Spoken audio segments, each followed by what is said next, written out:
Assalamualaikum warahmatullahi wabarakatuh. Salam sejahtera bagi kita semua. Saudara-saudara sekalian, mahasiswa Sekolah Tinggi Ilmu Ekonomi Pariwisata Internasional STAIN, dan para pemirsa sekalian, malam ini kita akan tambah satu kompetensi lagi, yaitu analisa kelayakan usaha. Kalian sudah melakukan identifikasi peluang-peluang bisnis dalam bidang ekonomi manajemen pariwisata, kemudian sudah mengidentifikasi ide-ide bisnisnya dari potensi-potensi topik-topik yang sudah dibahas menjadi ide-ide bisnis, kemudian kalian sudah melakukan konsep atau membuat konsep bisnis dari ide-ide yang sudah ditemukan, maka hari ini kita akan melakukan analisa kelayakan usaha dari konsep bisnis yang kalian sudah buat, apakah layak atau tidak. Sebelum kita mulai, jangan lupa yang belum subscribe, silahkan subscribe dulu.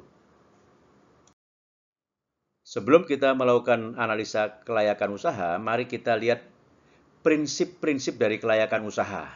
Ini sering disebut juga TELOS oleh James A. Hall tahun 2007, yaitu T itu adalah teknologi. Ini apakah proyek ini layak secara teknis. Kemudian ekonomi atau ekonomis, apakah proyek ini terjangkau mengingat sumber daya ekonomi yang tersedia. Kemudian L-nya adalah law, apakah usaha yang diusulkan sesuai dengan hukum dan peraturan yang berlaku. Kemudian O adalah operasional, apakah proyek sejalan dengan operasi dan tujuan organisasi. Dan yang terakhir adalah schedule atau jadwal, dengan jadwal yang disarankan apakah realistis untuk berharap bahwa proyek ini akan selesai tepat waktu. Sekali lagi, prinsip kelayakan usaha adalah TELOS menurut James Hall tahun 2007. Selanjutnya adalah peran analisa kelayakan dalam pengembangan ide-ide bisnis yang sukses. Jadi kita harus mengenali ide-ide bisnis yang sudah kita identifikasi, kemudian kita analisa untuk bergerak maju dengan ide bisnis tergantung pada apa? Yang pertama adalah kelayakan produk atau jasa, kemudian kelayakan industri atau pasar, kemudian kelayakan organisasi, kemudian kelayakan finansial. Nah, kita cek semua nih kelayakannya. Bila ya untuk semua area tadi, maka tidak lanjut dengan rencana bisnis. Bila tidak untuk semua 4 area ini, maka drop atau pikir ulang ide-idenya. Ini bagaimana peran analisa kelayakan dalam mengembangkan ide di bisnis yang sukses. Nah, bagaimana langkah-langkah analisa kelayakan usaha ini atau feasibility analysis? Ada 5 langkah untuk melakukan itu. Yang pertama, kita analisa kelayakan produk atau servis. Di sini kita harus mengidentifikasi tingkat diinginkan pasar terhadap produk atau jasa, kemudian identifikasi permintaan produk atau jasa. Langkah kedua, kita analisa target pasar atau industri. Di sini kita identifikasi daya tarik industri, kemudian identifikasi daya tarik target pasarnya. Yang ketiga, analisa kelayakan organisasi. Pada langkah ini kita identifikasi kecakapan atau prowess management. Yang kedua, identifikasi kecukupan sumber daya kita.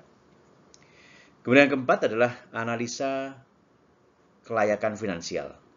Nah, di sini harus kita identifikasi total modal awal yang dibutuhkan, kemudian identifikasi kinerja keuangan bisnis jenis, kemudian identifikasi daya tarik finansial keseluruhan dari usaha yang diusulkan. Baru yang kelima, mengambil kesimpulan usaha, yaitu potensi keseluruhan dari bisnis berdasarkan bagian bisnis. Kemudian tetapkan saran untuk peningkatan potensi. Inilah langkah-langkah analisa kelayakan usaha. Baik, langkah pertama adalah analisa kelayakan produk servis tadi adalah penilaian terhadap daya tarik keseluruhan produk atau layanan yang diajukan. Di sini kita identifikasi tingkat diinginkan pasar terhadap produk atau jasa, kemudian identifikasi permintaan produk atau jasa. Baik, mari kita mulai latihan untuk memulai bagaimana kita lakukan survei kelayakan kekuatan ide bisnis untuk produk atau jasa. Di sini lakukan penilaian potensi dari pernyataan di bawah ini. Jadi ini ada pernyataan. Di sini saya bantu dengan membuat formulir untuk checklist analisa kelayakan usaha. Sebagai contoh, mari kita lihat bahwa yang lalu kita sudah mengidentifikasi ide-ide bisnis mengenai mengembangkan SSOP di bisnis pangan dan makanan. Penyusunnya adalah Poltak Sumarjo. Ini adalah kemudian mari kita lihat langkah yang pertama, yaitu analisa kekuatan ide bisnis atau produk atau jasanya. Ini kita lihat ada kolom potensi rendah. Kalau potensi rendah ini nilainya -1, potensi sedang nilainya 0, dan potensi tinggi 1. Kemudian ini nilai ada jumlah. Kita lihat di sini mulai dari tingkat diinginkan pasar terhadap produk atau jasa yang ditawarkan ini. Yang pertama, mengambil keuntungan dari tren lingkungan. Ya, karena sekarang ini masa pandemi, kemudian memang yang dibutuhkan keamanan makanan, ini potensinya tinggi. Kita klik di sini, maka nilainya 1. Kemudian menyelesaikan masalahnya. Ya, karena ini akan menyelesaikan masalah untuk menjaga keamanan makanan tadi. Kemudian mengatasi kesenjangan yang tidak terisi pasar. Ya, karena memang produk ini sesuai dengan konsep bisnisnya kemarin bahwa karena kebutuhan keamanan makanan sekarang ini luar biasa, maka jasa untuk mengembangkan sanitation standard operating procedure ini menjadi penting. Maka nilai 1, ketepatan waktu masuk pasar, yes, ini betul sekarang sangat dibutuhkan. Kemudian luasnya menambahkan nilai bagi pembeli atau pengguna akhir.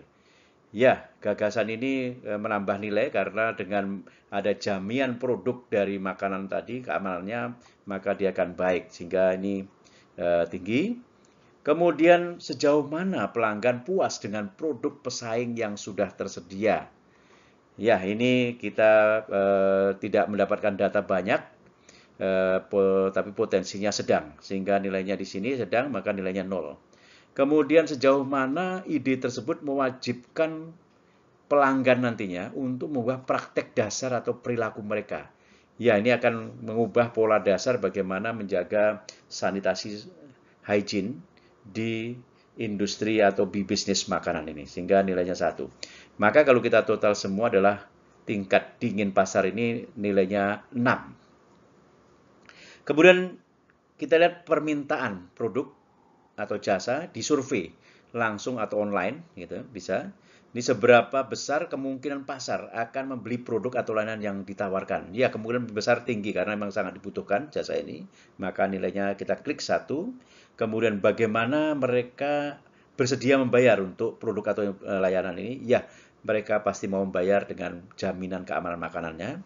Kemudian di mana mereka dapat menemukan produk atau layanan untuk dijual ini? Ya, ini memang masih dipikirkan dan potensinya sedang.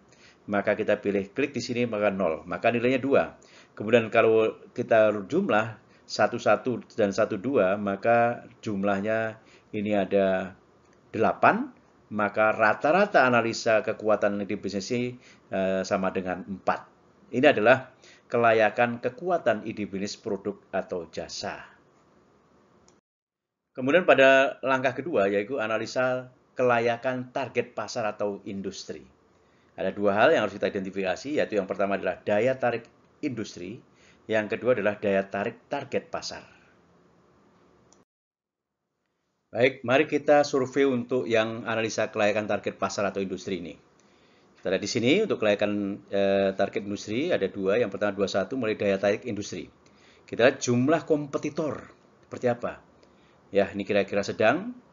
Maka dari hasil survei, maka klik di sini, nilainya 0. Kemudian tahap siklus hidup industri, ini fase tumbuh cepat. Karena memang sangat dibutuhkan, nilainya 1. Kemudian tingkat pertumbuhan industri bidang ini.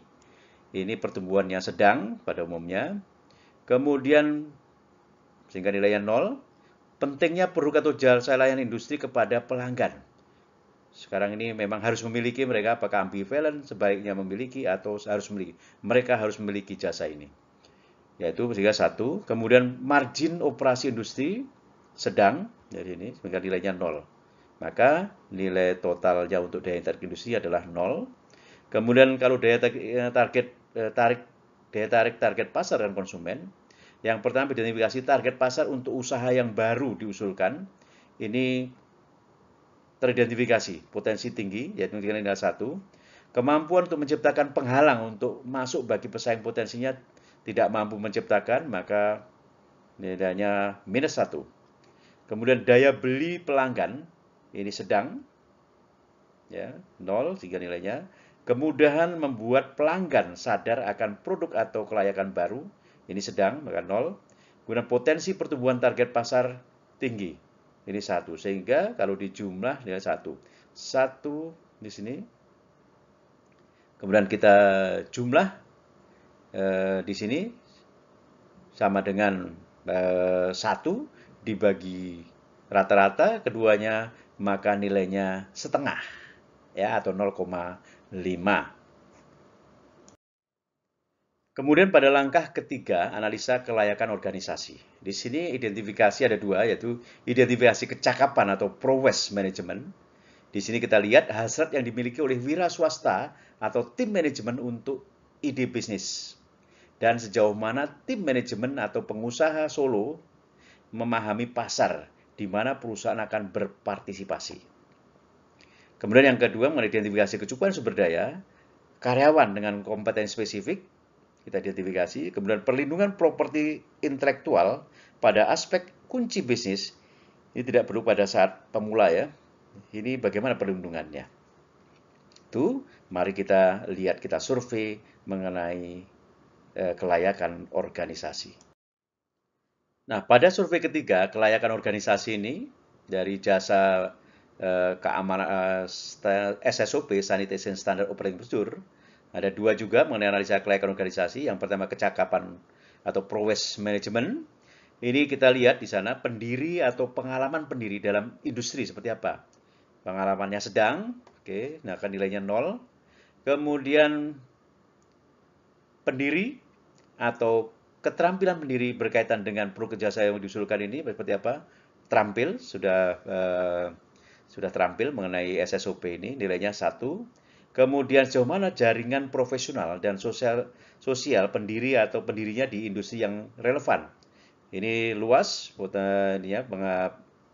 jaringannya, maka nilainya 1. Kemudian sejauh mana usaha baru yang diusulkan tersebut memenuhi tujuan dan aspirasi pribadi pendiri atau pendiri. Sangat kuat di sini. Jadi ini ada lemah, moderat, dan kuat. Nah, ini kita lihat untuk SSOP ini dari saya tadi adalah kuat, ya, 1. Kemudian kemungkinan tim bisa diusatukan untuk memulai dan menumbuhkan usaha baru, sangat mungkin, nilainya 1. Kemudian kecukupan sumber daya. Karyawan dengan kompetensi spesifik, ini sedang, total karyawan semua. Kemudian perlindungan properti, aspek kunci bisnis, ini potensi sedang, maka nilai 0. Maka untuk kecukupan sumber daya ini nilainya 0, kemudian kecakapan nilainya 4. Maka kalau dilihat analisa kelayakan organisasi, maka rata-rata sama dengan 2. Baik, mari kita lihat analisa kelayakan finansial. Ini ada 3 hal. Yang pertama, total modal awal yang dibutuhkan. Kemudian kinerja keuangan bisnis jenis. Kemudian daya tarik finansial keseluruhan dari usaha yang diusulkan. Mari kita lihat sama-sama. Baik, di sini pada survei keempat kelayakan finansial ada 3 hal. Yang pertama, total modal awal yang dibutuhkan. Ada modal ekuitas, ada modal utang, ada modal khusus. Untuk modal ekuitas atau equity capital ini sedang, maka nilainya 0. Kemudian modal utang ini kita tidak ini potensi rendah karena kita masih baru mulai untuk jasa produk ini. Kemudian modal khusus, ya kita punya modal khusus untuk ini tinggi sehingga 1. Maka 1 dengan -1 nilainya 0. Kemudian kinerja keuangan bisnis jenis. Karakteristik ekonomi industri di sini untuk bidang manajemen mutu, keamanan bidang makanan di bidang pariwisata ini potensi tinggi. Kemudian profitabilitas dan risiko saat ini tinggi, ya. Kemudian nilai perusahaan ini rendah untuk bidang ini karena ini jasa. kemudian minus 1. Sehingga totalnya ini sama dengan 1. Kemudian yang ketiga adalah daya tarik industri, daya tarik finansial keseluruhan. Hasil keuangan historis, ini sedang. Kemudian proyeksi pendapatan, ini tinggi potensinya, ini 1. Keuntungan setidaknya untuk 3 tahun ke depan, ini tinggi. Ya. Kemudian margin kotor dan laba sebelum pajak sebagai persentase dan pendapatan, tinggi. Kemudian daya tarik relatif terhadap perusahaan lain yang telah ada, yang telah Anda lihat, ini potensi sedang, maka 0. Maka totalnya 3 tambah 1 tambah 0. 3 tambah 1, 0 sama dengan 4. 4 di rata-rata sama dengan 2. Inilah kelayakan finansial yang ada. Baik, kita sampai pada langkah kelima, yaitu mengambil kesimpulan analisa. Ada 2 hal, yaitu identifikasi potensi keseluruhan dari bisnis sesuai bagian bisnis. Dan yang kedua, identifikasi saran untuk meningkatkan potensi. Mari kita lihat mengenai ini. Yang pertama adalah potensi keseluruhan ini. Bagian 1, kekuatan bisnis. Tadi nilainya 3,5, potensi sangat layak. Sehingga saran untuk meningkatkan potensinya untuk segera diwujudkan desain produknya. Kemudian isu terkait pasar, ini setengah nilainya. Sehingga ini potensinya masih layak, ya. Kemudian identifikasi kemungkinan pasar yang lebih luas. Kemudian kelayakan organisasi, ini 2, potensi sangat layak. Kemudian untuk segera diwujudkan desain organisasinya. Yang isu finansial juga demikian, potensi sangat layak untuk segera diwujudkan desain pembiayaannya. Nah, potensi keseluruhan adalah 1,5 ini. Jadi potensi layak. Jadi 0 sampai 1 itu adalah 1 sampai 2 itu adalah sebenarnya layak. 2 ke atas itu adalah sangat layak. Nah, sehingga di sini dari saran dari analisa kelayakan usaha ini adalah ide bisnis ini berpotensi layak untuk dikembangkan dan segera ditindaklanjuti langkah-langkah pengembangan bisnisnya. Inilah ringkasan dari analisa kelayakan usaha ini. Nah, inilah rekaman hasil analisa kelayakan secara keseluruhan, mulai dari langkah 1 sampai ke 5, maka inilah sebenarnya hasil daripada analisa kelayakan usaha. Saudara-saudara bisa mencoba langkah demi langkah sesuai dengan ide bisnis yang kalian sudah lakukan konsep bisnisnya atau buat konsep bisnisnya. Baik, saudara-saudara kalian, untuk selanjutnya kalian coba. Untuk tugas 3 ini, lakukan asesmen kelayakan usaha terhadap usaha yang telah Anda kembangkan konsep bisnisnya. Ini adalah formulir blankonya atau template-nya, atau kalian bisa nanti membuka template yang ada, sehingga kalian bisa langsung melakukan analisa kelayakan sesegera mungkin. Lakukan beberapa kali agar kalian betul-betul kompeten 100%. Oke, setelah kalian lakukan analisa kelayakan usaha sesuai dengan ide bisnis yang sudah kalian buat konsep bisnisnya, lakukan sekarang ini, komunikasikan bahwa kalian sudah kompeten bagaimana melakukan analisa kelayakan usaha. Jadi, tugas 3V, V adalah video, jelaskan dan rekam dalam video mind map ini cara analisa kelayakan usaha ini dalam 2-4 menit. Bukan menjelaskan analisa kelayakan yang sudah kalian buat analisa kelayakannya, tetapi menjelaskan bagaimana cara analisa kelayakan usaha. Rekam dalam video dan upload dalam YouTube. Alhamdulillah, luar biasa, kalian sudah bisa melakukan analisa kelayakan usaha langkah demi langkah. Sekarang segera lakukan latihan sampai betul-betul kalian tidak mengalami masalah lagi untuk membuat analisa kelayakan usaha, dan lakukan seterusnya. Kemudian nanti kalau sudah betul kompeten, kalian bisa melakukan self assessment bahwa yes, saya sudah kompeten. Sekian, terima kasih. Jangan lupa subscribe. Nah, langkah yang terakhir adalah mengambil kesimpulan analisa.